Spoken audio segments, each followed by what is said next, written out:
Hello friends, बहुत बहुत स्वागत है आपका हमारे यूट्यूब चैनल स्टडी मित्र में। तो फ्रेंड्स, अभी जो हम लोग कर रहे हैं वो कर रहे हैं राम भक्ति शाखा से संबंधित महत्वपूर्ण क्वेश्चन, जो कि वस्तुनिष्ठ प्रश्न है। तो उसी को आगे बढ़ाते हुए आज हम लोग कुछ क्वेश्चनों को करेंगे। इसके बाद जो है राम भक्ति शाखा जो है पूरा का पूरा हमारा समाप्त हो जाएगा। फिर हम लोग जो करेंगे वह नेक्स्ट टॉपिक में हम लोग करेंगे कृष्ण भक्ति शाखा। ठीक है, तो चलिए देखते हैं। तो पहला क्वेश्चन स्टार्ट हो जाता है, रामचरितमानस का पांचवा कांड कौन सा है। रामचरितमानस का पांचवा कांड कौन सा है? किष्किंधा कांड है, या फिर सुंदर कांड है, या फिर लंका कांड है, या फिर अरण्य कांड है। तो रामचरितमानस का पांचवा कांड जो है वह है सुंदर कांड। ऑप्शन नंबर 20 का सही हो जाता है।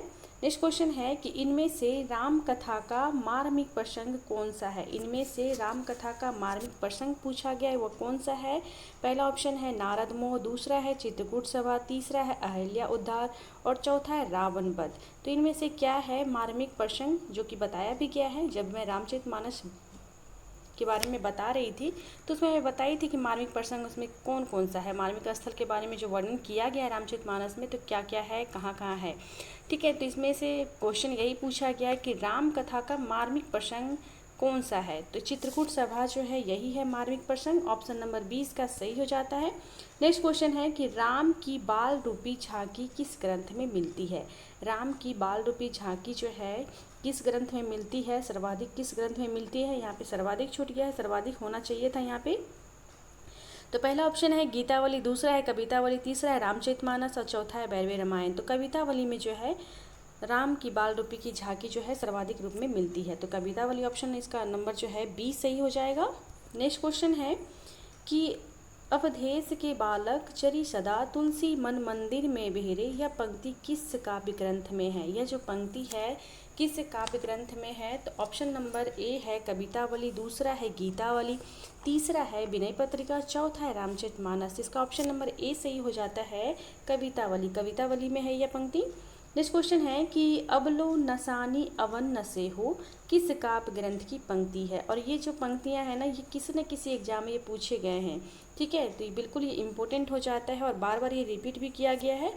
तो अबलो नसानी अब न नसे हो किस काव्य ग्रंथ की पंक्ति है। पहला ऑप्शन है कवितावली, दूसरा है गीतावली, तीसरा है विनय पत्रिका और चौथा इनमें से कोई नहीं। तो यह जो पंक्ति है किस काव्य ग्रंथ की पंक्ति है, तो यह है विनय पत्रिका की। ऑप्शन नंबर सी इसका सही हो जाता है। नेक्स्ट क्वेश्चन है कि तुलसी के किस काव्य ग्रंथ में शांत रस की प्रधानता है। तुलसी के किस काव्य ग्रंथ में शांत रस की प्रधानता है। कवितावली में है, या फिर विनय पत्रिका में है, या फिर दोहावली में है, या फिर रामचरितमानस में है। तो तुलसी के काव्य ग्रंथ में जो शांत रस की प्रधानता है वह है विनय पत्रिका में। ऑप्शन नंबर 20 का सही हो जाता है। नेक्स्ट क्वेश्चन है कि जाके प्रिय ना राम विदेही पद किस पुस्तक में है। तो कवितावली में है, या फिर विनय पत्रिका में है, या फिर भैरवी रामायण में है, या फिर भक्तमाल में है। तो यह जो है ना, जाके प्रिय ना राम विदेही, यह पद जो है विनय पत्रिका के हैं। ठीक है, देखिए विनय पत्रिका से बहुत सारे इंपॉर्टेंट क्वेश्चन पूछे गए हैं एग्जाम में। तो ये सब इम्पोर्टेंट हो जाता है काफ़ी, कि कई बार ये घुमा फिरा के पूछा जाता है।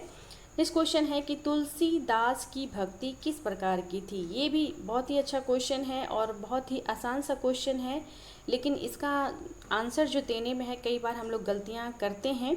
तो बिल्कुल आपको ये ध्यान में रखना है कि तुलसीदास की जो भक्ति थी ना, वह थी दास्य भाव की। ठीक है, दास्य भाव की। तो ऑप्शन नंबर 20 का सही हो जाता है कि तुलसी की भक्ति कैसी थी, तो दास्य भाव की थी।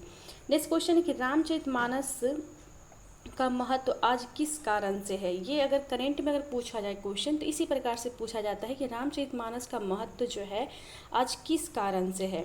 तो रामचरितमानस का जो महत्व है आज है जीवन मूल्यों के कारण। ऑप्शन नंबर सी इसका सही हो जाता है, जीवन मूल्यों के कारण।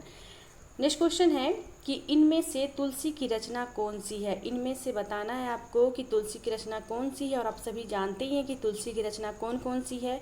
तो पहला ऑप्शन है कवि प्रिया, दूसरा है वैराग्य संपन्न, तीसरा है वैरवे नायिका भेद और चौथा है अनेकार्थ मंजरी। तो इनमें से तुलसी की जो रचना है वह कौन सी है। तो वैराग्य संपन्नी जो है यह तुलसी की रचना है, बाकी जो है ये सभी तुलसी की रचनाएं नहीं हैं, आप देख रहे हैं। ठीक है, तो ऑप्शन नंबर 20 का सही हो जाता है कि इनमें से जो तुलसी की रचना है वह है वैराग्य संपन्नी। ठीक है, नेक्स्ट क्वेश्चन है कि रामचरितमानस का प्रारंभ तुलसीदास ने कहाँ से किया था। रामचरितमानस जो उन्होंने लिखना प्रारंभ किया था तो कहाँ से किया था, तो उन्होंने जो रामचरितमानस लिखना प्रारंभ जो किया था तो अयोध्या से किया था। ऑप्शन नंबर 20 का सही हो जाता है अयोध्या। नेक्स्ट क्वेश्चन है कि राम भक्ति शाखा के अंतर्गत वैरागी दल का गठन किसने किया। ये काफ़ी इंपॉर्टेंट क्वेश्चन है, ये 5 बार पूछा गया है। एक बार पीजीटी में पूछा गया है, फिर 3 बार जो है ये टीजीटी में पूछा गया। तो ये काफ़ी इंपॉर्टेंट हो जाता है किसी भी एग्जाम के लिए कि राम भक्ति शाखा के अंतर्गत वैरागी दल का गठन किसने किया है। रामानंद ने किया, या फिर तुलसीदास ने, या फिर नाभादास ने, या फिर नरहरि दास ने। तो राम भक्ति शाखा के अंतर्गत वैरागी दल का जो गठन किया गया वह किया गया है रामानंद के द्वारा। ऑप्शन नंबर ए इसका सही हो जाता है। नेक्स्ट क्वेश्चन है कि गोद लिए तुलसी फिरे तुलसी सो सूत होया, यह पंक्ति जो है इनमें से किस कवि की है। यह जो पंक्ति है किस कवि की है, तो यह जो पंक्ति है वह रहीम की है। ऑप्शन नंबर डी इसका सही हो जाता है, यह रहीम की है। और रहीम जो है वह तुलसीदास जी के लिए यह पंक्ति जो है बोले थे या कहीं कि लिखे थे। गोद लिए तुलसी फिरे तुलसी सो सूत होया। ठीक है। नेक्स्ट क्वेश्चन है कि अवधि विषय का सबसे लोकप्रिय महाकाव्य का नाम बताएं। तो अवधि विषय का सबसे लोकप्रिय महाकाव्य जो है वह है रामचरितमानस। ऑप्शन नंबर डी इसका सही हो जाता है, रामचरितमानस। नेक्स्ट क्वेश्चन है कि रामचरितमानस में विभक्त रस का प्रयोग किन कांडों में मिलता है। तो रामचरितमानस में विभक्त रस का जो प्रयोग मिलता है तो किन कांडों में मिलता है। तो पहला ऑप्शन है अरण्य कांड और लंका कांड, दूसरा ऑप्शन है सुंदरकांड और उत्तरकांड, तीसरा ऑप्शन है बालकांड और अयोध्या कांड, और चौथा है उपर्युक्त सभी कांडों में। तो इसका ऑप्शन नंबर जो है ए सही हो जाता है, अरण्य कांड और लंका कांड। इसी में जो है विभक्त रसों का प्रयोग जो है काफ़ी अधिक किया गया है, और इसी का प्रयोग जो है यानी विभक्त रस का जो प्रयोग हमें देखने को मिलता है इसी में देखने को मिलता है। ऑप्शन नंबर ए इसका सही हो जाता है। नेक्स्ट क्वेश्चन है कि अवधि एवं ब्रज भाषा दोनों में रचना करने वाले कौन से कवि हैं। इनमें से ऐसे कौन से कवि जिन्होंने अवधि और ब्रज भाषा दोनों में वो लिखे थे या कहीं की रचना किए थे। तो इसका ऑप्शन नंबर जो है तुलसीदास यानी सही हो जाता है। ऑप्शन नंबर 20 का सही हो जाता है तुलसीदास। तुलसीदास ऐसे कवि हैं जिन्होंने अवधि और ब्रज भाषा दोनों में रचना की है। आप सभी जानते हैं कि इनकी बहुत सारी रचनाएं जो है अवधि भाषा में, बहुत सारी कितनी ब्रज भाषा में है। ठीक है। नेक्स्ट क्वेश्चन है कि इनमें से कौन सी रचना तुलसीदास की नहीं है। देखिए क्वेश्चन कई बार ऐसा पूछ लिया जाता है कि नहीं वाला पूछ लिया जाएगा, और तो क्वेश्चन यहाँ पे समझने में थोड़ा सा कठिनाई होती है, लेकिन आप लोग ध्यान से पढ़ेंगे तो समझ में आ जाएगा। जैसे कि इसमें क्या पूछा गया है, इनमें से एक रचना जो है वो तुलसीदास जी की नहीं है, बाकी सभी जो है तुलसीदास की रचना है। तो क्वेश्चन में क्या पूछ लिया जाएगा कि यह पूछ लिया गया कि तुलसीदास की रचना इनमें से कौन सी नहीं है।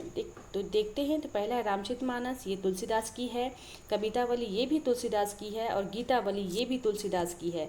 और ऑप्शन नंबर डी जो है यह है साकेत, तो यह जो है तुलसीदास की रचना नहीं है। तो क्या पूछा गया क्वेश्चन में, तो क्वेश्चन में यही पूछा गया कि इनमें से कौन सी रचना ऐसी है जो तुलसीदास की नहीं है।